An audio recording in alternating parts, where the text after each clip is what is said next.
Vivemos em um mundo onde a onda de terror e desastres tentam roubar a nossa paz, onde o mal sempre está tentando prevalecer. Mas vemos pela palavra de Deus desde o Antigo Testamento que o cuidado de Deus para com aqueles que o temem e o buscam é muito real e permanente. Fique atento a mais um programa Encontro com a Palavra. Aqui apresentamos a palavra de Deus como resposta a todas as mais difíceis questões da vida. Agora com você, Pastor Edson Bruno.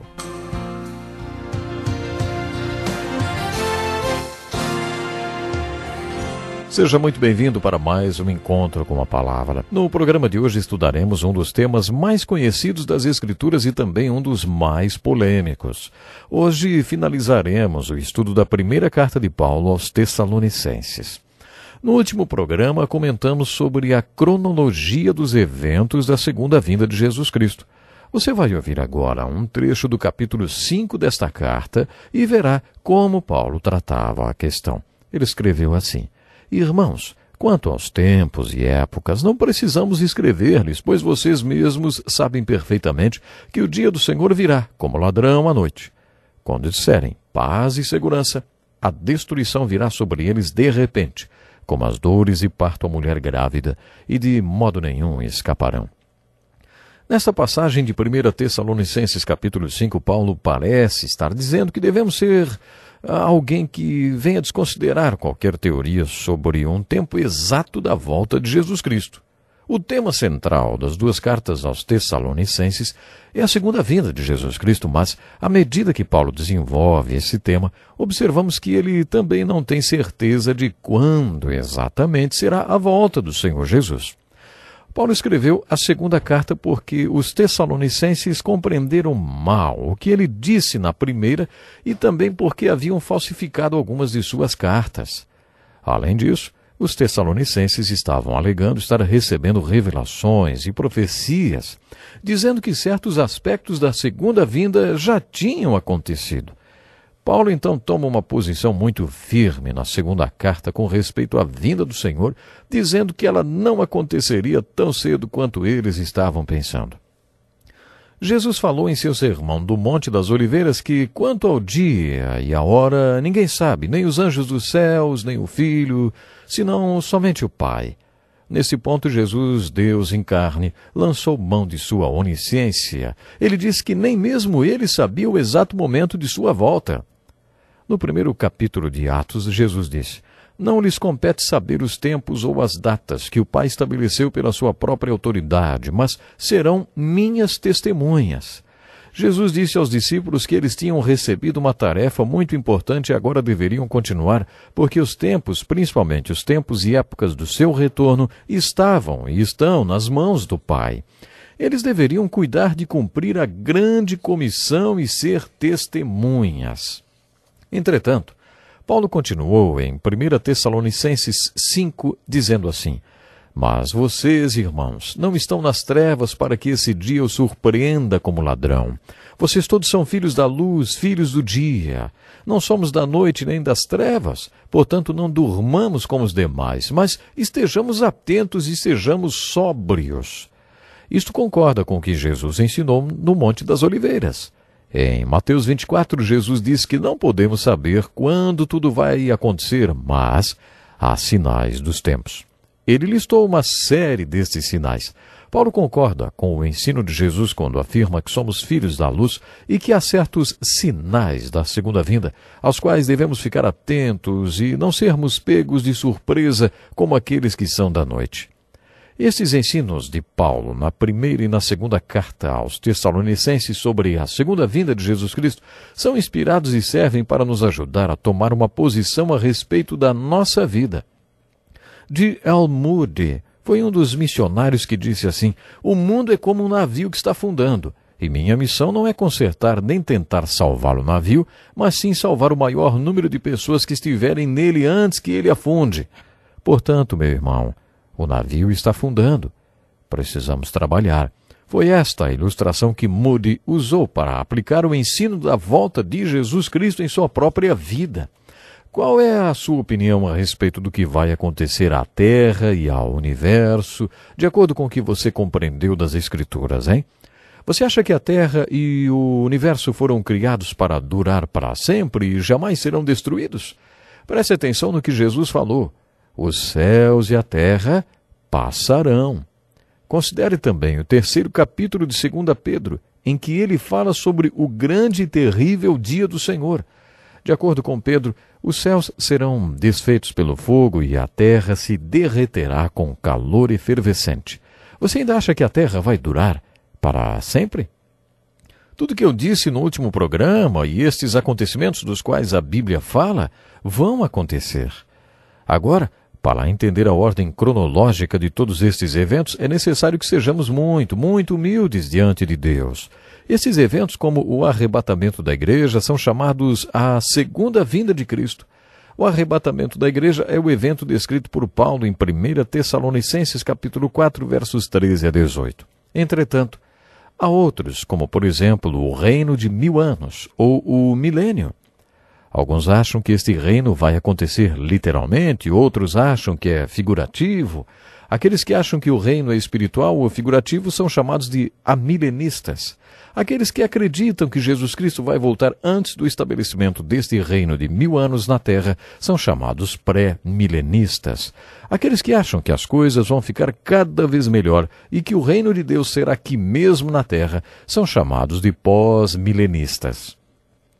A aplicação que Paulo fez nesta carta é muito prática, principalmente no final do capítulo 5, em que ele dá uma série de instruções relacionadas à volta de Jesus Cristo. Preste atenção. Agora lhes pedimos, irmãos, que tenham consideração para com os que se esforçam no trabalho entre vocês, que os lideram no Senhor e os aconselham. Tenham-nos na mais alta estima, com amor, por causa do trabalho deles. Agora pense nisso. Paulo só ficou em Tessalônica durante 3 semanas e a igreja já tinha oficiais. Paulo continua: vivam em paz uns com os outros.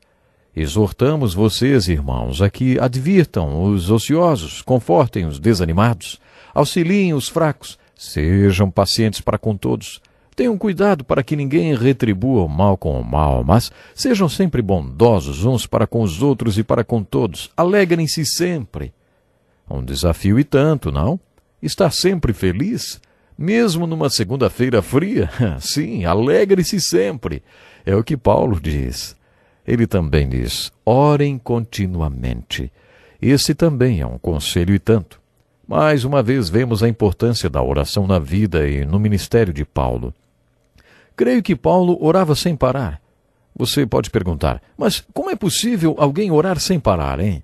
Creio que isso significa ter uma atitude de oração e dependência constantes de Deus, sempre. Uma vez, Billy Graham estava dando uma palestra para quase 2.000 alunos. Eles fizeram várias perguntas a respeito do sucesso do evento que tinha acabado de acontecer. Entre outras questões, alguém lhe perguntou: ei, quanto tempo o senhor gasta em oração? Eu me lembro bem da resposta de Billy Graham. Ele disse: francamente, eu nunca tive muito tempo para gastar em oração porque as cruzadas que realizam consomem muito do meu tempo, mas tento orar sem parar. E aí alguém perguntou: o que o senhor quer dizer com isso, orar sem parar? Ele respondeu: por exemplo, se algum repórter estivesse me entrevistando enquanto ele faz sua pergunta, eu oro no meu coração para que Deus me dê sabedoria para responder. Não importa o que eu esteja fazendo todo dia, o dia todo, e é claro, durante a pregação, eu estou sempre em atitude de oração. É isso que Paulo está falando sobre orar sem cessar. Orar sem cessar é uma atitude do coração, uma disposição mental. Uma vez ouvi uma história de uma cidadezinha onde havia alguns pregadores, mas apenas um pastor velhinho parecia ter um ministério forte e muito ungido. Os outros pastores tinham inveja dele e não entendiam qual era o segredo daquele pastor velhinho para ter um ministério tão forte e ungido naquela cidade. Eles começaram a seguir o pastor para tentar descobrir algo. Talvez seja o tempo que ele gasta em oração, um deles sugeriu.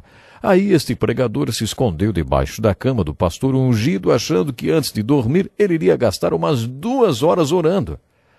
Mas, depois de trabalhar mais de 18 horas, o velho pastor deitou na cama e falou: Senhor, boa noite. Esta foi a oração dele. Senhor, boa noite. E o velho pastor dormiu. Aquele pastor tão ungido não precisava orar 2 horas seguidas, porque ele passava todo o dia numa atitude de oração em comunhão com Deus o dia inteiro, cada minuto. Por isso ele só tinha que dizer quando ia deitar, Senhor, boa noite. E aí ele dormia em paz. Sabe, aquela atitude contínua de oração daquele velho pastor ilustra o que significa orar sem cessar. Vamos considerar outras instruções dadas por Paulo. Deem graças em todas as circunstâncias. Sabe, isso é um grande desafio, você não acha? Será que dá para ser grato sempre? Sim, dá, principalmente se você for uma pessoa sábia. Quando Paulo deu a receita para a paz, ele ensinou que a gratidão é parte dela. Quando somos gratos, automaticamente saímos de uma atitude negativa e vamos para uma positiva. Em situações de perda, é importante focalizar naquilo pelo que ainda podemos ser gratos e não focalizar naquilo que perdemos, e aí ficarmos deprimidos então. A gratidão é terapêutica. Por isso Paulo disse aos Tessalonicenses e aos Filipenses, deem graças em todas as circunstâncias. Outra instrução de Paulo é, não tratem com desprezo as profecias, mas ponham todas à prova e fiquem com o que é bom. Observe que todas essas instruções de Paulo foram dadas à luz da segunda vinda de Cristo. No final da primeira carta de Paulo aos Tessalonicenses, ele deixou uma bênção. Que o próprio Deus da paz o santifique inteiramente, que todo o espírito, a alma e o corpo de vocês sejam preservados, irrepreensíveis na vida de nosso Senhor Jesus Cristo. Aquele que os chama é fiel e fará isso. Muita gente se baseia nesta bênção para defender a ideia da tricotomia. Teologicamente existe o conceito de dicotomia e tricotomia. Considere a constituição de um ser humano. Existe o conceito de que o ser humano é feito de 2 partes, a física e a espiritual. Outros defendem o conceito de que o homem tem 3 partes, corpo, alma e espírito. Bom, o que você acha, hein? Minha pergunta para os tricotomistas é, se um homem é feito de corpo, alma e espírito, qual é a essência da sua alma? Ela não é física, é? A alma não é visível, é? Não é tangível, é? Não, a alma é invisível, é intangível, mas essencialmente espiritual. Creio que você possa dividir a parte espiritual do homem em várias partes. A parte espiritual do homem é emoção, mente, capacidade de escolha e outros atributos. Na essência, todas as qualidades invisíveis e intangíveis são espirituais. Por isso, minha tendência é ver o homem feito de 2 partes. Ele tem um homem exterior, o seu corpo, e um homem interior, a parte espiritual. Mas agora eu tenho que ficar por aqui. Deus lhe abençoe grandemente. Que lição importantíssima. Obrigado, pastor Edson Bruno. Prezado ouvinte, coloque em prática o que você ouviu aqui.